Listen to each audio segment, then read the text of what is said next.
சிறுமியே பிச்சை போடு அல்லது குமரியே பிச்சை போடு என்று கேட்பதில்லை. எங்களுடைய குடும்பத்தின் லட்சியம் மூலம் தாய். எவள் இல்லை என்றால் நான் இந்த பூமியிலே பிறந்திருக்க முடியாதோ, எவளை இழந்து விட்டால் நான் மீண்டும் அடைய முடியாதோ, அவளே என்னுடைய வாழ்க்கையின் தத்துவங்களை துவக்கி வைக்கின்றாள். என்னுடைய தாயை நான் வணங்குகிறேன். எனக்கு வாழ்க்கைக்கு துணையாக ஒரு மனைவி வந்திருப்பாளானால் அவளும் அவளை வணங்கியாக வேண்டும். எனக்கு அவள் தருகின்ற இன்பங்களுக்காக என் தலையின் மீது ஏறி நின்று என் தாயாரை அவள் விலை பேச முடியாது. என்னுடைய தாய் என்பவள் தான் என் குடும்பத்தின் ராணி. அந்த ராணிக்கு தோழிதான் என் மனைவியே தவிர அந்த மனைவி என்பவள் ராணி என்கின்ற அந்தஸ்தை பெற முடியாது. அவளுக்கு வருகிற மருமகளுக்கு வேண்டுமானால் அவள் ராணியாக இருக்கலாமே தவிர என் தாய்க்கு அவள் தோழியாகத்தான் அடங்கி இருக்க முடியும். என் தாயை நான் வணங்கும் போது அவளும் வணங்கியாக வேண்டும். அப்படி வணங்க அவள் விரும்பவில்லை என்றால் என் மனைவியாக நான் அவளை அங்கீகரிக்க மாட்டேன். மேலை நாட்டிற்கும் இந்திய நாகரிகத்திற்கும் இதுதான் வித்தியாசம்.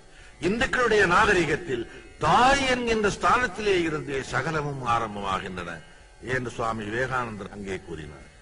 தாய் நம்முடைய பிறப்புக்கு மூலம் அவளே. உலகத்தில் நமக்கு சர்வ நிச்சயமாக தெரிந்த உண்மை எது? தாய். அவள் மட்டுமே.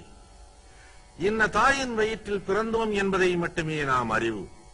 தாய் காட்டித்தான் தகப்பனை அறிவு. தகப்பன் கொண்டு போய் உட்கார வைத்து ஹரி நமத்து சிந்தம் என்று எழுதச் சொல்லும் போதுதான் நாம் குருவை அறிவு.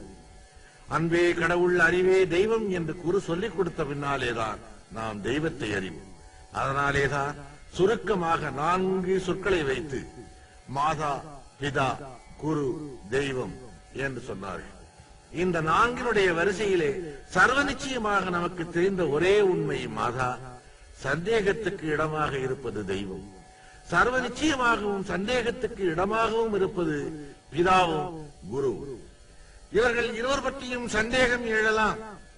இந்த சந்தேகங்கள் உண்மையாகவும் இருக்கலாம். தெய்வம் முழுக்க சந்தேகத்துக்குரியது, ஆனால் அடையும் போது அது முழுக்க உண்மையானது. மாதா சந்தேகத்துக்கே இடமில்லாது. அவளிடமிருந்து நம்முடைய ஜனனம் ஆரம்பமாகிறது. ஜனனம் ஆரம்பமாகும் போது இந்த தாயினுடைய வயிற்றில் நாம் பிறக்க வேண்டும் என்று கேட்டுக்கொண்டு வரம் வாங்கி பிறப்பதில்லை. அந்த இருவருடைய சந்தோஷத்தின் பலனாக ஆண்டவன் நம்மை அனுப்பி வைக்கிறார். அதனாலேதான் பிறப்பு என்பது ஆண்டவன் கொடுத்தது என்று அழைக்கிறார்கள் இந்துக்கள். ஆண்டவன் கொடுத்ததா? பிறகு தாய் தந்தை இல்லை என்ன என்ற கேள்வி கேட்கின்றவர்கள் இதை அறிய வேண்டும். தாய் தந்தையினுடைய விருப்பத்தின்படி ஆண் குழந்தையோ பெண் குழந்தையோ பிறக்கவில்லை. ஆண்டவனுடைய விருப்பத்தின்படியே நாம் ஜனிக்கிறோம். அதற்கு 2 கருவிகள், தாயும் தந்தையுமா. ஜனனம் நமக்கு சர்வ நிச்சயமாக தெரிந்து விடுகிறது. எந்த ஒரு குழந்தை பிறப்பதானாலும் கூட 10வது மாதம் அந்த குழந்தை பிறக்கும் என்று ஒரு தேதி நிர்ணயிக்கப்பட்டிருக்கிறது. பெரிய பெண்ணாக வளருகிற ஒரு பெண் 16 வயதிலேயும் வரலாம், 18 வயதிலேயும் வரலாம். ஆனால் குழந்தை என்பது 10 மாதங்களிலே தான் பிறக்கும் என்பது ஒன்றுதான் உலகத்தில் உண்மை. அதன் பின்னாலே மரணம் என்பது இன்ன தேதியிலே வரும் என்று யாருக்கும் நிச்சயமான டைரி கிடையாது. 16லே வரலாம், 20லே வரலாம், 60லே வரலாம். எந்த வயதிலேயும் மரணம் வரலாம். விபத்திலே வரலாம், எந்த நிலையிலேயும் வரலாம் மரணம். ஆனால் பிறப்பு என்பது நிர்ணயிக்கப்பட்டது போல மரணத்தின் தேதி நிர்ணயிக்கப்படவில்லை. இன்ன தேதியில் இன்னார் மரணமடைவார் என்கின்ற குறிப்பு அவன் கையிலேயே ஆரம்பத்தில் இருந்திருக்குமானால் ஆண்டவனை பற்றிய சிந்தனை அவனுக்கு வந்திருக்காது. மரணம் எங்கே ரகசியமாக வைக்கப்பட்டதோ அங்கேதான் ஆண்டவன் தன்னையும் வைத்தான். மரணம் எப்போது வரும் என்று தெரியாதாலேதான் மனிதன் கோவிலை நாடுகிறார். ஆபத்திலேதான் ஆண்டவனை அவன் உணர்ந்து கொள்ளுகிறார். சாலையிலே போய்கொண்டிருக்கும் போது சந்தோஷமாக பேசிக்கொண்டு காரிலே போகிறவன் எதையும் பேசிக்கொண்டு போகலாம்.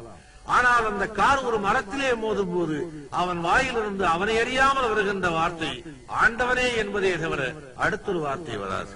பெற்றவள் ஞாபகம் அல்லது பெற்றவன் ஞாபகம் கூட வராது. ஆண்டவன் ஆபத்திலேதான் தோற்றமளிக்கின்றான். ஜனனத்துக்கும் மரணத்துக்கும் இடையிலே அவன்தான் அந்த பாதையை உருவாக்கி காட்டுகின்றான். இன்ன தேதியில் இன்ன காரியம் நடக்க வேண்டும் என்று விரும்புகிற எவரும் அந்த காரியத்தை அடைந்து கொண்டே போனால் ஆண்டவன் ஒருவன் இல்லை என்பது உறுதியாகிறது. ஆகவேதான் காலங்களாலே காரியங்களை மாற்றி மாற்றி போட்டு அந்த கோடுகளை மாற்றி மாற்றி போட்டு காட்டுகிறான். அவனுடைய விதிப்படிதான் நம்முடைய பயணம் நடந்து கொண்டிருக்கின்றது. ஒரு பெண்ணை அடைய வேண்டும், நல்ல மனைவியை அடைய வேண்டும் என்று விரும்புகிறவன் அவளை அடைய முடியாமல் போகிறது. எது வேண்டுமானாலும் கிடைக்கட்டும் என்று இருப்பவன் ஒரு நல்ல மனைவியை அடைய முடிகிறது. இவையெல்லாம் ஆண்டவன் எழுதிய எழுத்து, கடவுள் அமைத்த மேடை. திருமணம் சொர்க்கத்திலே நிச்சயிக்கப்படுகிறது என்று கிறிஸ்டியானிட்டியிலே சொல்லப்படுவது போல இந்து மதமும் அதை முன்னாலேயே சொல்லி இருக்கிறது. ஆகவே வாழ்க்கையில் எது நடந்தாலும் கூட அதற்கு ஆண்டவன் தான் பொறுப்பு என்கின்ற நியதியை முதலிலே துவக்கி வைத்தது இந்து மதம்தான். அந்த இந்து மதம் எதன் மூலம் இவ்வளவு உறுதியாக எந்த அஸ்திவாரத்திலே நின்று கொண்டிருக்கிறது? நம்பிக்கை. அந்த நம்பிக்கையிலேதான் இதுவரையிலே வளர்ந்து வருகிறது. கோயிலுக்கு போனால், அங்கே நம்பிக்கையோடு போனால், ஆண்டவனை நம்பிக்கையோடு கண்டால் நிச்சயமாக அந்த நம்பிக்கை பலனளிக்கின்றது. நம்பிக்கையிலே சிறிது சந்தேகம் வந்தாலும் கூட மனிதன் முதலில் தன்னை தோல்வி அடைய செய்து கொள்ளுகிறார். அதனாலே ஆண்டவன் அவனுக்கு தோல்வி அளித்தது போல தோன்றுகிறது. அந்த நம்பிக்கையிலேதான் அவனுடைய அஸ்திவாரம் கட்டப்படுகின்றது. காபி ஹோட்டலுக்கு போகிறோம், அற்புதமான சமையல் ஆகியிருக்கிறது, சாப்பிட உட்காருகிறோம். நல்ல சமையல், நல்ல சாப்பாடு என்று சாப்பிட்டு விட்டு எழுந்து வர வேண்டுமே தவிர எப்படி சமைக்கிறான் என்று சந்தேகப்பட்டு அடுப்பங்கரையை எட்டி பார்த்தால் அவன் வியர்வையை வடித்து விட்டுக் கொண்டிருக்க கூடும். அதை நமக்கு சாப்பாடு செல்லாமல் போய்விடக்கூடும். ஒரு சாப்பாடு, நல்ல சாப்பாடு சாப்பிட்டோம் என்று திருப்தியோடு நம்பிக்கையோடு வந்தால் நிம்மதியாக இருக்கும். எதையோ தவறாக சாப்பிட்டு விட்டோம் என்று சந்தேகம் தோன்றினால் வாந்தி வருவது போல இயற்கையாக தோன்றும். அது உடற்கூற்றினுடைய விளைவல்ல, மனக்கூற்றினுடைய விளைவு. அதனாலே மனக்கூத்தை சரி செய்வதற்காகத்தான் இதனை ஆன்மீகம் என்றவர்கள் அழைத்தார். உடலுக்கும் இதற்கும் சம்பந்தம் இல்லாத ஒரு நிலையாக இந்த மதத்தை அவர்கள் உருவாக்கினார்கள். உடலுக்கு அப்பாற்பட்ட நிலையாக இதை உருவகித்தார்கள். இந்த நிலைகளை சொல்லுவதுதான் நம்முடைய இதிகாசங்கள். இதிகாசங்கள் ஒவ்வொன்றிலேயும் நீங்கள் எடுத்தால் 2 எக்ஸ்ட்ரீம் நிலைகளை நீங்கள் பார்ப்பீர்கள். தசரதனுக்கு 60,000 மனைவி இருந்தார். அது சாத்தியமா? அப்படி வாழலாமா என்கிற கேள்வியை விடுங்கள். அவனுடைய மகன் ராமனை ஏகபத்தினி விரதன் என்றார். 2ஐயும் 2 துருவங்களாக ஆக்கி காட்டினார். 2 வாழ்க்கையிலே எந்த வாழ்க்கை சரி, எது நியாயம் என்றவர்கள் போதிக்க வரவில்லை. அந்த வாழ்க்கையை ஏற்றுக்கொண்டான் தசரதன், இந்த வாழ்க்கையை ஏற்றுக்கொண்டான் ராமன். ஆனால் இந்த வாழ்க்கையை ஏற்றுக்கொண்ட ராமனை தெய்வம் என்று ராமாயணம் அழைத்தது. ஆகவே அது சொல்லாமல் சொன்ன தத்துவம் ஏகபத்தினி விரதமாகும். அந்த ஏகபத்தினி விரதன் என்று அவனை சொல்லுவதற்கு எவ்வளவு அற்புதமான உவமைகள், உவமை நயங்களை அதை சொன்னது. எனக்கு நன்றாக ஞாபகம் இருக்கிறது.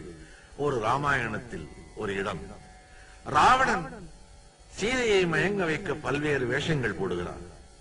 இளவரசனாக வருகிறார், மன்மதன் போல வருகிறார், பல்வேறு நாட்டு இளவரசர்கள் போல தோற்றமளிக்கிறார். எதிலேயும் அவள் மயங்கவில்லை. மயங்கவில்லையே சீதை என்று கலங்கி போய்